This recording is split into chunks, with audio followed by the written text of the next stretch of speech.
আমাদের সময়ে অভাবের সংসারে একটা মেয়ে সন্তান জন্ম নিলে সেই মেয়েটা কোনো কিছু বোঝার আগেই তাদেরকে বিয়ে দিয়ে দেওয়া হতো। যে সংসার কী জিনিস সে কিছুই বুঝতো না, অথচ তাদেরকে কিন্তু বিয়ে দিয়ে দেওয়া হতো। যে কেননা অভাবের সংসার, বিয়ে দিয়ে দিলে সংসারটা ছোট হয়ে যাবে, সংসারটা তখন যেভাবে হোক চলে যাবে, এইটাই ভেবে তারা হয়তো কোথাও দিয়ে দিত মেয়েদের। কিন্তু সেই মেয়েটার তো সব কিছু জানারও শেখার দরকার থাকে, যে সেই মেয়েটা সংসারে যে যাবে একটা সংসারে, সেই মেয়েটা কী শিখলো, কী জানলো, কী বুঝলো, সে কি আদৌ কিছু বুঝলো কি না সেটা জানার আগেই তাদেরকে বিয়ে দিয়ে দেওয়া হতো।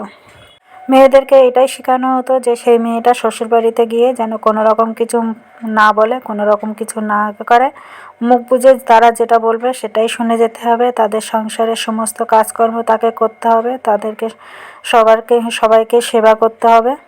এটাই ছাড়া সেই মেয়েটা আর কিছুই জানবে না, বুঝবে না। তাদেরকে শুধু সেবা তাদের সেবা করে যাও, তাদের সমস্ত সব দেখাশোনা করো, কাজকর্ম করো, আর কোনো কিছু বললে মুখ বুজে শুনে যাও। এটাই কিন্তু হয়ে আসছে, এখনও আছে কিছু কিছু জায়গায়। এমনও হয় যে তার কোনো কিছু বলার ক্ষমতা থাকে না, সেই মেয়েটা ভয়ে ভয়ে থাকে যে আমি যদি কোনো রকম কিছু বলি, আমার যদি বাড়ি থেকে তাড়িয়ে দেয়, তাহলে আমি কোথায় যাব? আমি যদি বাবার বাড়ি গিয়ে থাকি তো লোকে কি বলবে? এই চক্ষু লজ্জার হয়ে থেকে হয়তো মেয়েটার কোনো কিছু বলতেই পারে না। মুখ বুজে মুখ বুজে যে যা বলে মুখ বুজে শুধু শুনেই যায়। আর চোখের জলও হয়তো ফেলতে পারে না, চোখের জল লুকিয়ে রেখে সমস্ত সংসারের কাজকর্ম সবই করে।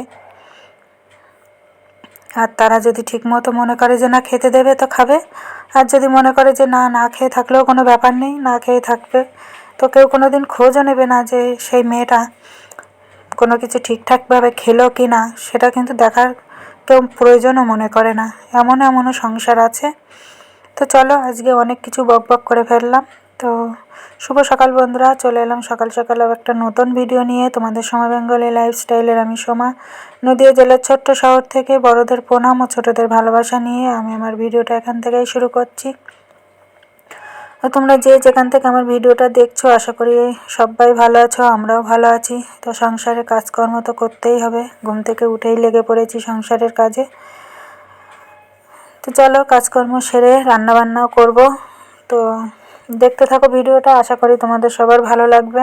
ভালো লাগলে লাইক, কমেন্ট, শেয়ার করো, আর আমার পাশে থেকো, আমিও তোমাদের পাশে আছি।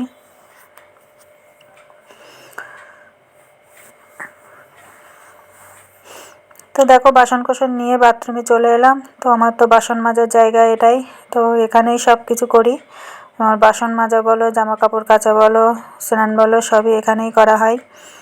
তো যেহেতু আমার বাসন মাজার কোনো জায়গা কোনো কিছুই করা হয়নি, তো তার জন্য এখানেই সব কিছু করতে হয়। তো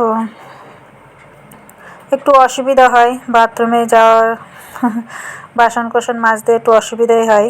তো কিচ্ছু করার নেই, এখানেই করতে হবে। যেহেতু আমার ট্যাঙ্কিও করা হয়নি, রান্নাঘরেও কোনো ব্যবস্থা করা হয়নি, তো তার জন্য এখানেই সব কিছু আমি করি। তো একটু কষ্ট করে করতে হয়। তো যতদিন কোনো কিছু না করতে পারবো ততদিন এইভাবেই চালিয়ে যেতে হবে। তো জানি না আদৌ সব কিছু ঠিকঠাক করতে পারবো কি না। তো শুধু দাঁড় করিয়েছি ঘরটা, কিন্তু এখন কোনো কিছু করতে পারিনি। তো জানি না কবে কি করব। তো চলো, বাসনগুলো সব দেখো মাজা হয়ে গেছে, মেজে নিয়েছি, এবার ধুয়ে নিচ্ছি। ধুয়ে নিয়ে আবার একটু করব চা। তো চলো, এবার বাসনগুলো নিয়ে সব একেবারে গুছিয়ে রেখে দেবো। গুছিয়ে রেখে দিয়ে তারপরে বাথরুমে জলটাও ভরে নেব। তো দেখো, যে বাথরুমে জলটা ভরে নিচ্ছি, না তো জল বাথরুমে আর শেষ হয়ে গেছে। তো ওই ভরে না রেখে দিলে আবার অসুবিধা, ওই জন্য আবার ভরে রেখে দিলাম। তো দেখো, এবার চলে গেলাম। দেখো, সমস্ত বাসনগুলো এবার সব গুছিয়ে রেখে দেবো। গুছিয়ে রেখে দিয়ে তারপরে আবার চা করে রান্না বসাবো। তো চলো, আজকে কি রান্না করি দেখি। Our hearts beat to the city streets. We began to feel the fire. We rise like tall buildings as the chemicals they take us higher. The night's young and it's just begun as she puts her hand in mine. We wanna chase the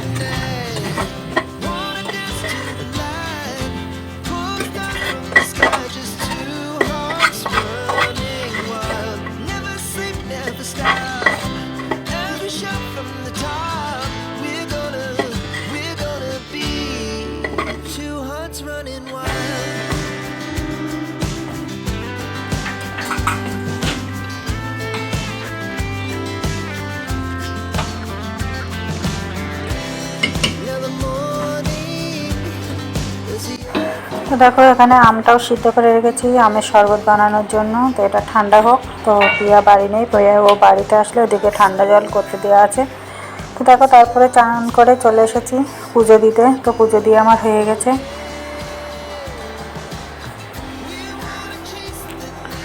তো পুজো দিয়ে আমি তোমাদেরকে আমার ঠাকুর ঘরটা একটু দেখিয়ে দিচ্ছি।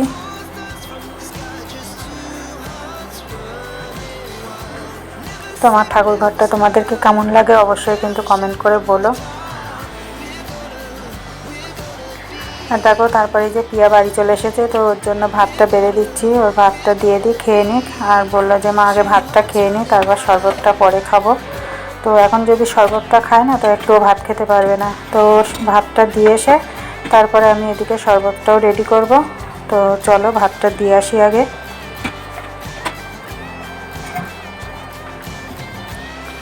তো দেখো আজকে ডাল আর আলু ভাজা করেছি।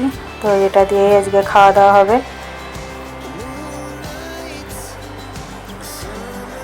তো রাত্রে রুটি করব, এখন শুধু সকালে মানে দুপুরের মতো এটা করেছি। তো দেখো এর মধ্যে আমটাও ভালো করে ছেঁকে নিয়েছি, নিয়ে এর মধ্যে চিনি আর বিট লবণটা দিয়ে দিলাম, দিয়ে তিশাকে দিয়ে দিচ্ছি। তিশা খেয়ে নেবে। তো ও খেয়ে নিক, আর আমি আর পিয়া পরে খাবো। পিয়া আগে ভাতটা খাচ্ছে, পিয়ার খাওয়া হয়ে গেলে পরে তারপরে ও যখন খাবে তখন আমি আর ও একসাথে খাবো। তো ভিডিওটা আর বেশি বড় করব না, এই পর্যন্তই রাখছি। আবার আসবে একটা নতুন ভিডিও নিয়ে। তোমরা সবাই সুস্থ থেকো, ভালো থেকো, সাবধানে থেকো। আর আমার ভিডিওটা যদি ভালো লাগে লাইক কমেন্ট শেয়ার করো। আজকের মতো টাটা।